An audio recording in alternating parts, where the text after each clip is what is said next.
Hey there. So today I'm going to be doing a bit of a different kind of video. This isn't really a strategy video. It's more a little bit of commentary.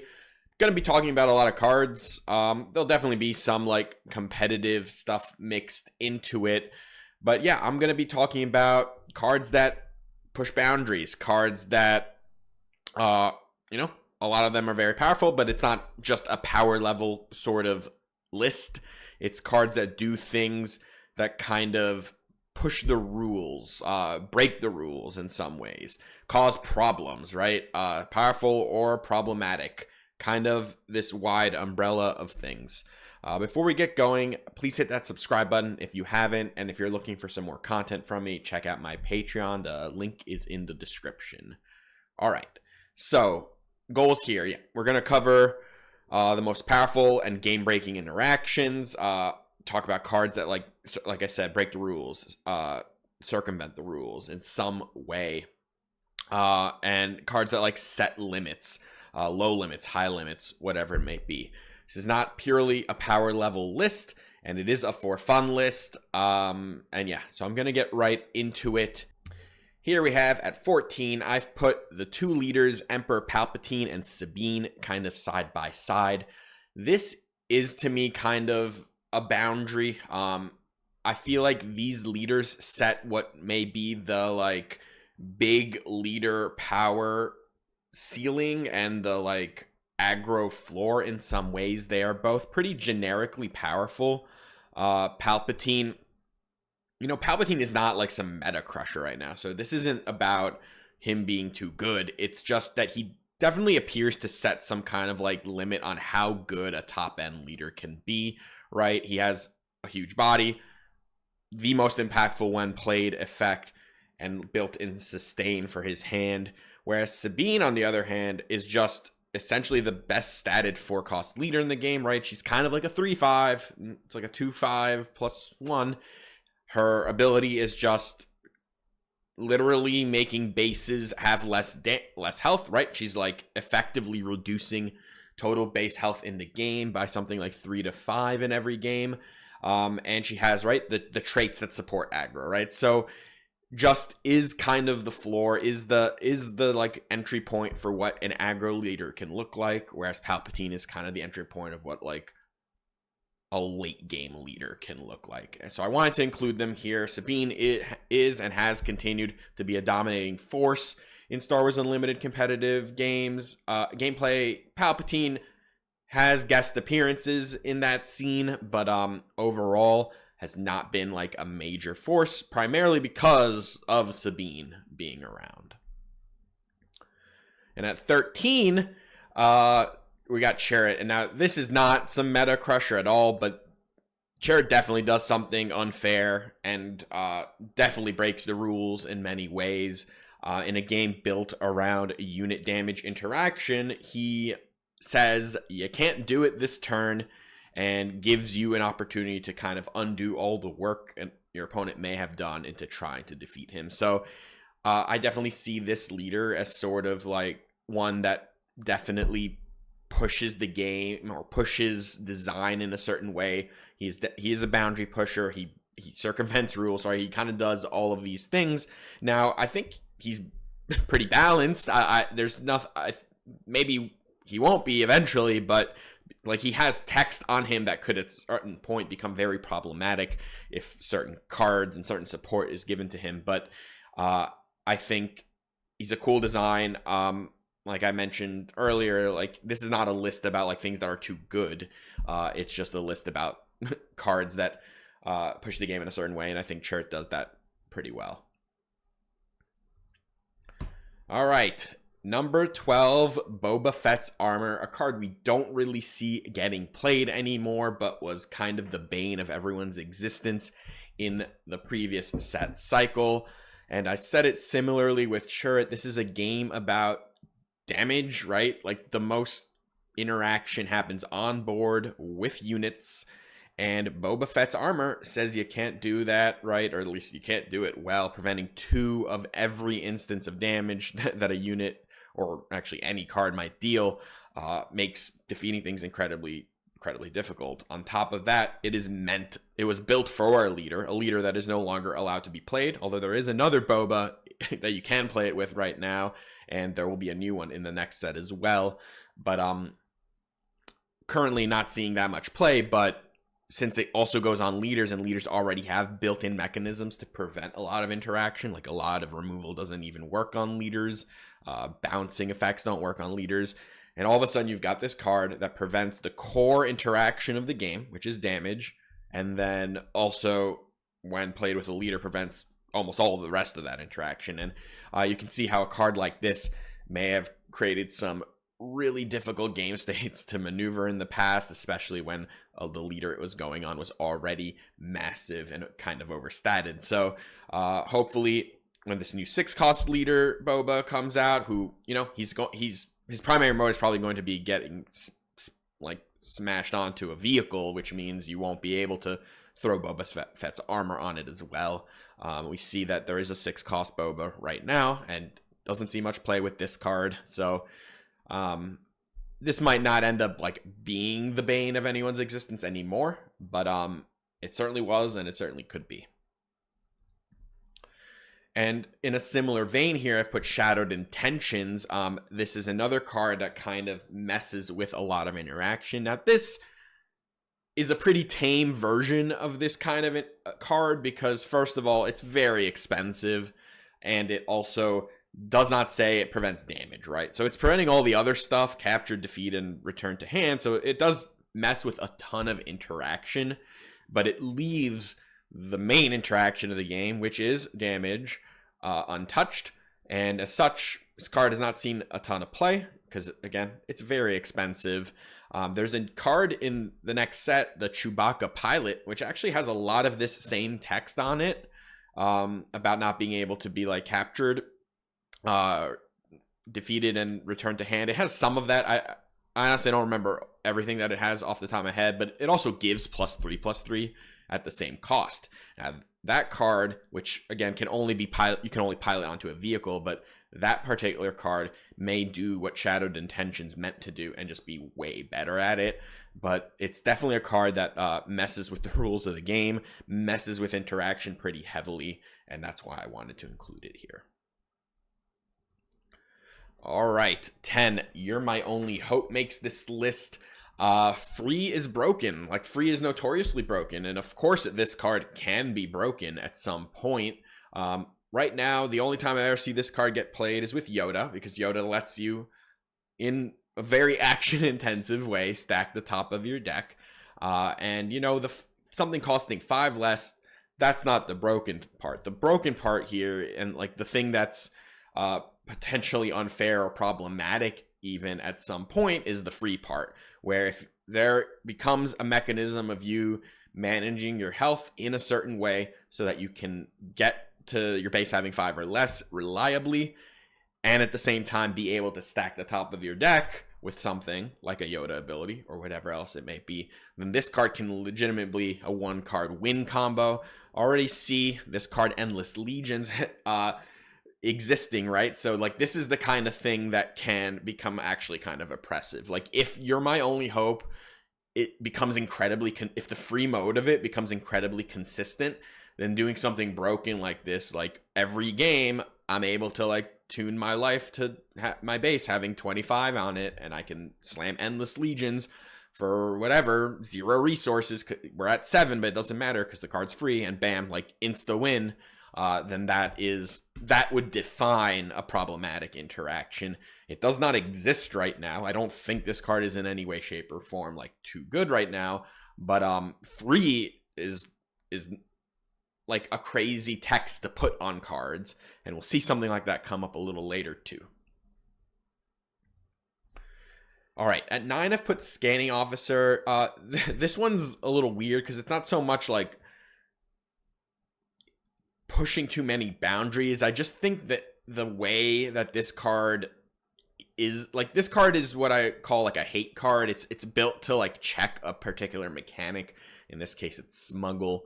But it does it in kind of a feel bad way for both players, because here's one player playing smuggle cards like the way they're supposed to be played, right? I'm supposed to put smuggle cards down. That's kind of the whole mechanic. Here's this other player playing a scanning officer. It's a bad unit, right? It's a 2-3 for 2. It's not a card you'd ever want to play. And then bam, they do it. And I maybe lose my game entirely because they blow up.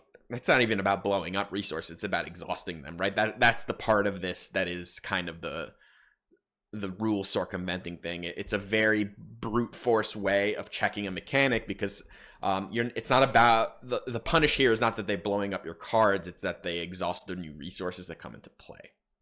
And it is a check right now. And, one of the most dominant decks in the game right now is a mono yellow Han deck that plays a ton of smuggle. So I'm not even sure, like, saying that this shouldn't exist is appropriate, although it's still, like, can be a feel bad from the scanning officer's side as well, because you included this hate card into your deck and you use it and then you miss. And then you probably lose because you spent 2 resources on a very key turn in the game for this unit, and they did nothing, right? Because it's not like every card, unless your opponent has tech in play, it's not like every card is going to have smuggle, and you can miss, right? On top of all this, based on the new rules document in set 3, players are allowed to reorganize their resources whenever they want. So let's say I play scanning officer, my opponent has 2 exhausted resources and 4 readied resources. Before I can pick resources, like I would pick the readied ones because those are the ones that maybe I'd be able to exhaust. They can then pick up their cards, put any 2 cards they want exhausted, and then the other 4 ready, so they can essentially shuffle their smuggle cards that they may not have exhausted originally and put them as exhausted resources. And then all of a sudden it's like this mind game of which ones do I target. And that in a way is problematic because it's very mechanically annoying for both players to have to do something like that. And like scanning officer basically promotes that kind of gameplay because of course you shouldn't let them exhaust your resources if you can avoid it. So in general, I just think this kind of like check on a mechanic in many ways is important. It's not that you don't want interaction, right? Like you want token interaction. Tokens aren't very good right now, but it's good that there's token interaction, like something like clear the field, right? In case tokens get very, very powerful, it might be good to have that kind of silver bullet. But sometimes those silver bullet style cards are too good and they completely push out a mechanic. Sometimes they are too RNG and they just can make either player feel annoyed, and that's something like scanning officer in many ways. And that's why I kind of included it here. I just like, there are a lot of things that like don't involve the actual game like experience and that are kind of like outside of the game experience, like the resource shuffling, the guesswork that go into like scanning officer kind of being problematic or circumventing rules. All right, at 8, confiscate. Why is this here? Well, it's here because it's neutral, and upgrade defeating appears to be a red mechanic, and this neutral card exists, so any deck without red can still include upgrade hate. Now, maybe that's okay. I think like potentially from a design perspective, it might be too much of a liability to have entire archetypes never be able to have any form of upgrade interaction. Where this is a little tricky is just how efficiently costed this ended up being, and not only is it neutral, even red decks might run this because it's just more cost efficient than the options of upgrade hate that red decks have already. Like disabling Fangfighter is probably the most common red upgrade destroying card because of course it's also a unit. Power Failure costs 2 and I think is generally just a worse version of Confiscate, although it defeats all upgrades on a unit. That's not really what you ever use upgrade removal for. It's usually for removing one really important upgrade.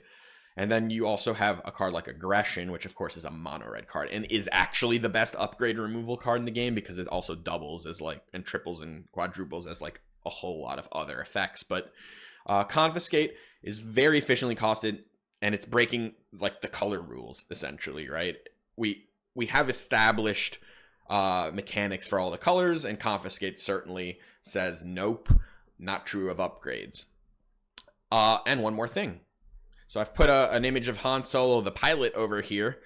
Now, I have not tested or played the next set 4, which is going to have pilots, pilot leaders especially. And you know, we don't have very many cards of that set either. But this, I see this talked about a lot. Like, whoa, okay, so like any deck can include a 1-cost upgrade removal for your opponent's leader in the next set. And I'm not gonna, like, I don't know if that's gonna end up being like a problem. It might be. Like, if a pilot leader ends up being very good and people are playing it, does every deck just play Confiscate, and now you can just never use your pilot leader because your opponent's just gonna like hold up 1 resource all the time, which is not very hard to do, right? That's the thing about Confiscate costing 1 that's like very pushed in a way, because it's much easier to hold up 1 than it is 2 and 3 and 4. So it's something worth looking at as we really dive into the spoiler season and see cards and see what's happening, as to like whether or not Confiscate really puts like a check on all the pilot leaders, like a very major check. Just something to note. All right, 7. We talked about free before with You're My Only Hope. We're going to talk about it again with Uwing Reinforcement. This is a powerful card. It's not doing anything particularly broken right now, but 7 resource combos at some point might get kind of broken, and this card goes looking for all of them. It breaks color restrictions as well, and yeah, that's tough. Like Confiscate breaking color restrictions, Uwing does it too. You can get off aspect cards, doesn't care because it's just playing them for free. You can get multiple cards that may chain together a combo eventually. So this is a good card. Right now it's doing mostly fair things, but there is potential that this card might do unfair things at another time. At number 6, I have put 3 cards, and they are all the ramp cards in the game. The resource ramp cards, right? Not something like Alliance Dispatcher, right? So this is Super Laser Tag, Resupply, Spark of Hope. Ramp as a whole is a very powerful mechanic in this game. It breaks the fundamental rules of 1 resource per turn, right? And the way this game is also structured, with leaders being free to deploy, ramping with resources like this gets to cheat them out, right?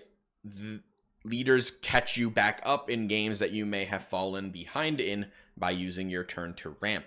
And that is a very powerful thing to be doing. I can't imagine this kind of strategy, this like green ramp stuff, won't just kind of always be around. It's not always tier 1, but it's always very good, and always, I think, will have potential to really get pushed. It's just very powerful in this game because of that leader mechanic, because of free deploys. Cheating resources is notoriously just good in card games, and it kind of does a lot of that as well. Like, it does both, right? It's not cheats resources, but also like cheats to the leader, and that's just makes it very, very good. All right, at 5, Energy Conversion Lab, definitely a cheating kind of card. This thing gives ambush to units that have no business having ambush, like this fellow over here on the bottom right, named Wrecker. Overall, I think Energy Conversion Lab does potentially pose some design restrictions, because how good can you make a 6-cost card or a 5-cost card or whatever before it's... And then, like, while also having to remember that someone could put Energy Conversion Lab in their deck and give that unit ambush. And I think Wrecker has like pushed that boundary, that barrier through the roof, right? Because Wrecker is likely the best thing you can ambush with this card, right? It kills 2 things and potentially does up to 6 damage to your opponent, all for 1 action. It is one of the most powerful single action mechanics in the game. And there are other very good ones, but I think this card as a whole is going to be, you know, some might say it's already problematic, but it will continue to present design problems, because at a certain point you might want to make a 5 or 6 cost unit, and then you're like, well, what happens if it has ambush at its same cost, right? We're not even talking something like timely intervention where you have to pay an extra card and an extra resource to do it. Here it's just for free. And then like, what does it do? Like, does it do what record does, which is basically like carry an archetype right now, right? So we'll see what happens with Energy Conversion Lab. I think this is one of the best cards in the game, probably. It's not seeing crazy amounts of play right now outside of Sabine ECL, but yeah, we'll see. All right, 4. I've put Jango Fett with his 2 best friends, Elite P-38 Starfighter and ISB Agent. I've not put Ruthless Raider on this list, but you'll understand why in a little bit. So the reason these 2 units with Jango's ability are kind of annoying is because they're so cheap, and in some ways it feels strange that like a card like ISB Agent, which costs 1, can exhaust a leader twice, right? On his when played, and then when he attacks the leader. Same with like P-38, which can exhaust things twice, right? Potentially 3 times, right? Because it gets an attack also. But these effects are very cheap, and they work so cleanly with Jango. And on his unit side, he's repeatable, which is something that a lot of times you don't see being allowed. Like Quinlan can actually do it too. He can repeat activate on his leader side, on his unit side.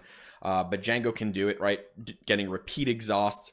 But even on his front side, I find these 2 units, because of how cheap they are, it sometimes feels strange, and like definitely was pushing the boundaries on how good this ability could be by making the exhaust effect not cost locked, right? So like a 1 cost unit can exhaust a 10 cost unit. It has no bearing on that.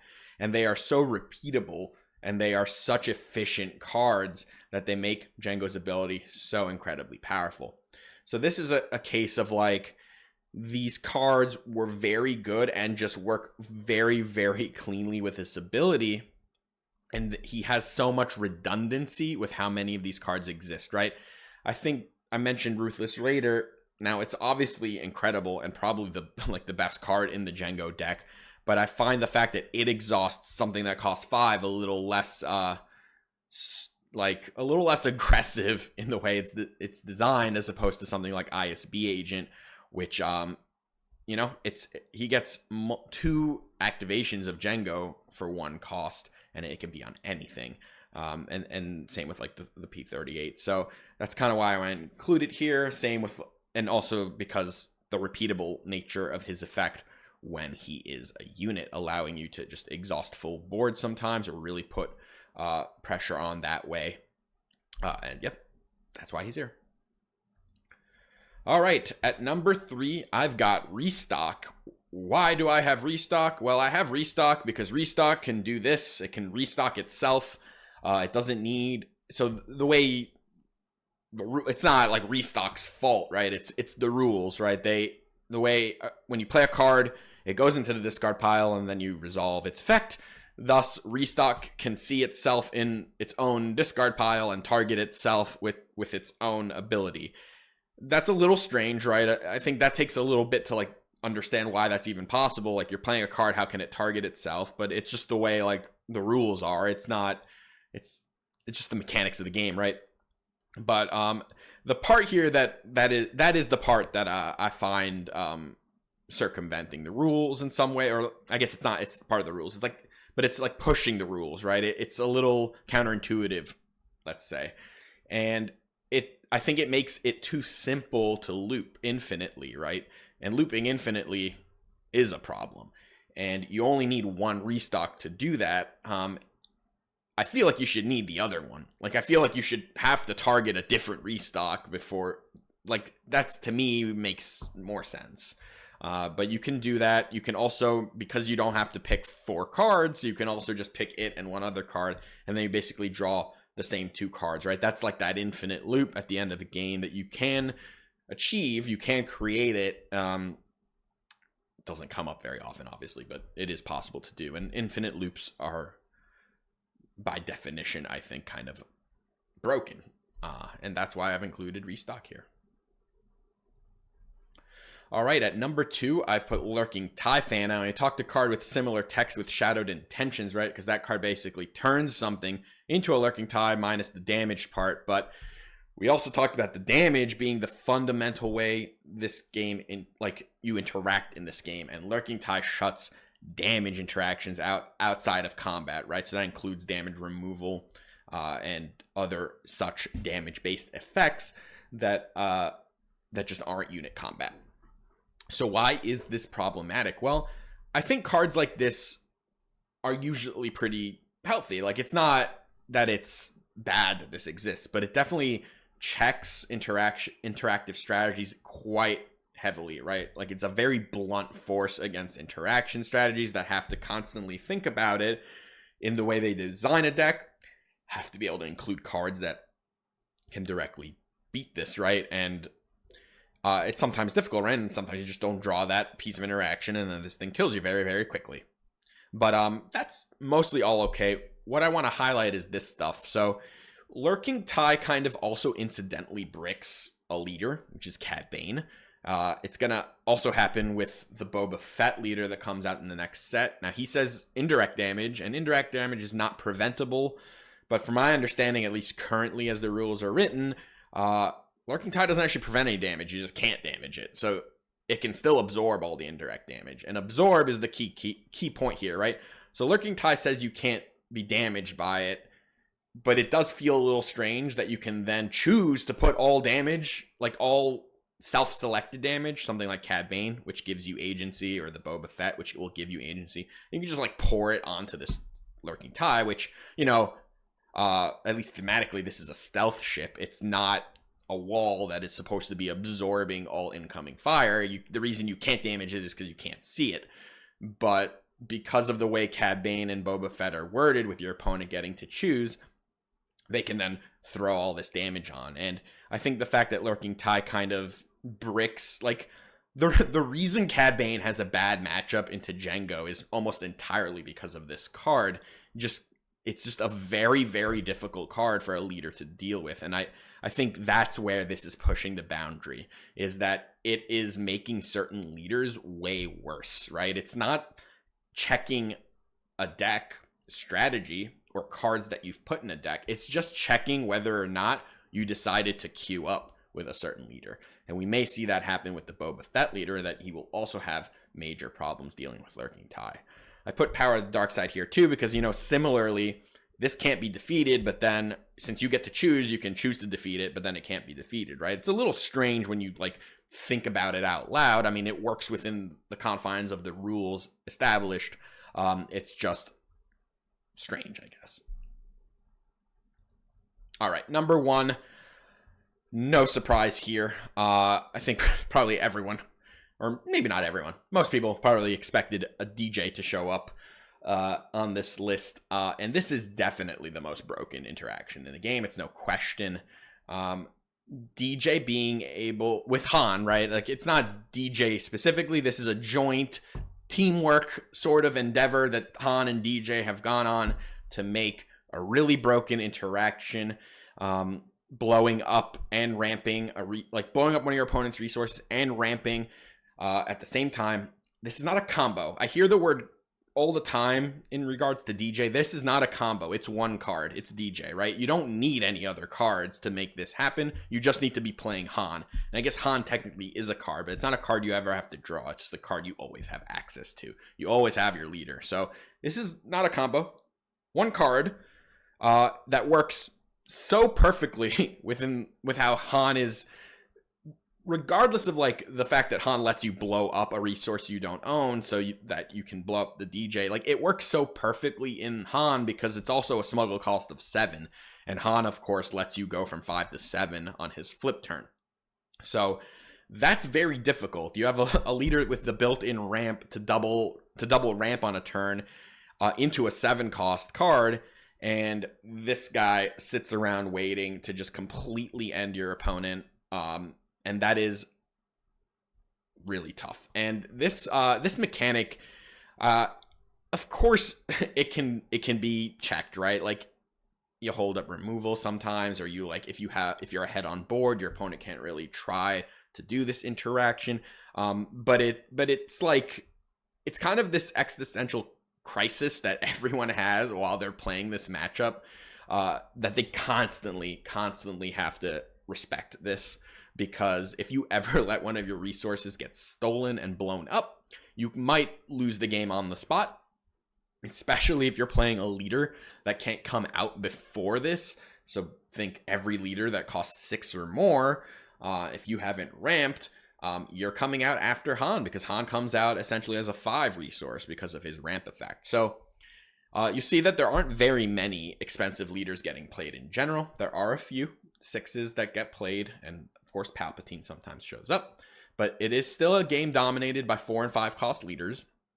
So, and that free leader deploy gives you another piece of interaction for this really oppressive mechanic.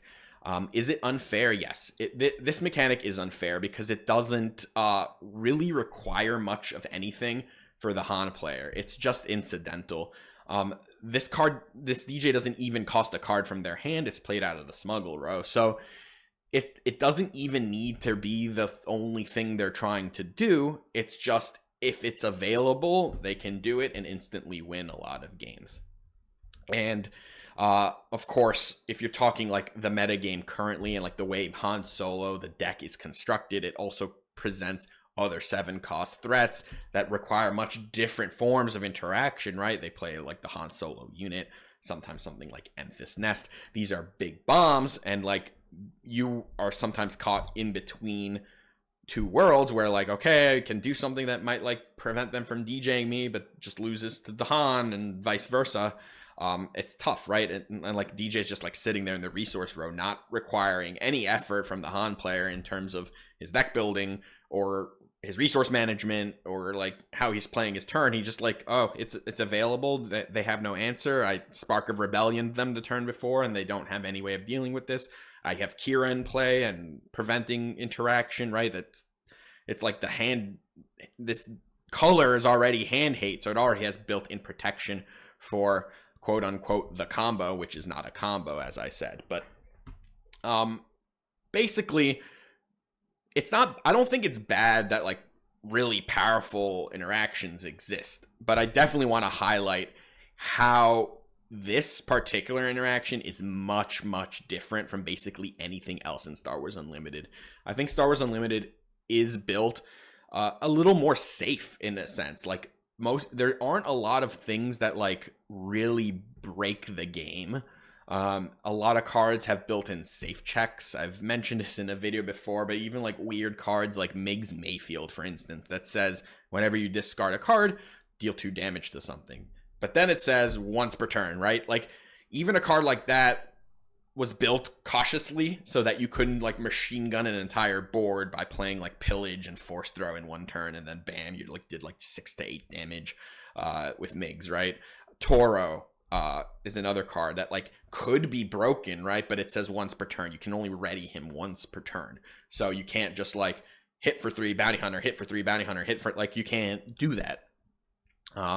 But this mechanic was left in, right? And like you look at the set 2 leader that interacts with Smuggle, and it's Lando, and he has a similar text to Han, right? That you can blow up your own resources, but it says blow up a resource you control and own. And Han left out the part of owning the resource, and that's why this works, right?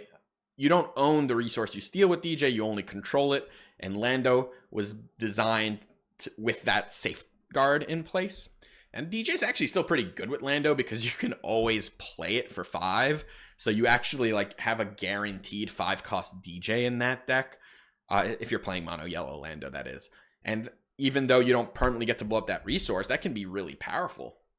It can put someone off of a leader for a turn, and like maybe they were planning on doing something really important on their 5 resource turn or something, and you snag one, they're down to 4, they might not have immediate interaction for DJ.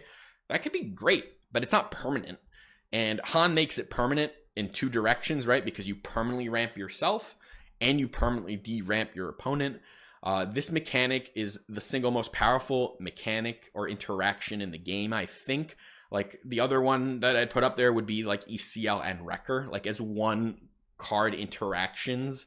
And this one, especially because it's locked to a single leader, right? It's not like DJ can be used elsewhere to do something this egregious, right? It's locked to one leader, and we will see what happens with this. I mean, Han, in my opinion, right now is probably the best competitive deck in the game. If not the best, it's in like the top 3. I don't think you'll get much dispute there. Its numbers aren't pushing towards like Boba Fett from the previous set, although we just started tournament season, so its numbers might grow over time. As more tournament results come in, we might see even more Han. So we'll see what happens with DJ in the long term with this. I'm not like making any predictions here. I just wanted to highlight this mechanic.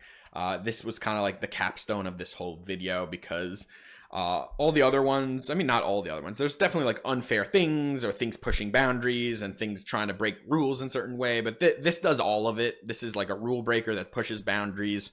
Yeah, just wanted to talk about it a little bit. All right, that's what I got for you. Thanks for watching. If you want some more from me, check out my Patreon. And until next time, take care.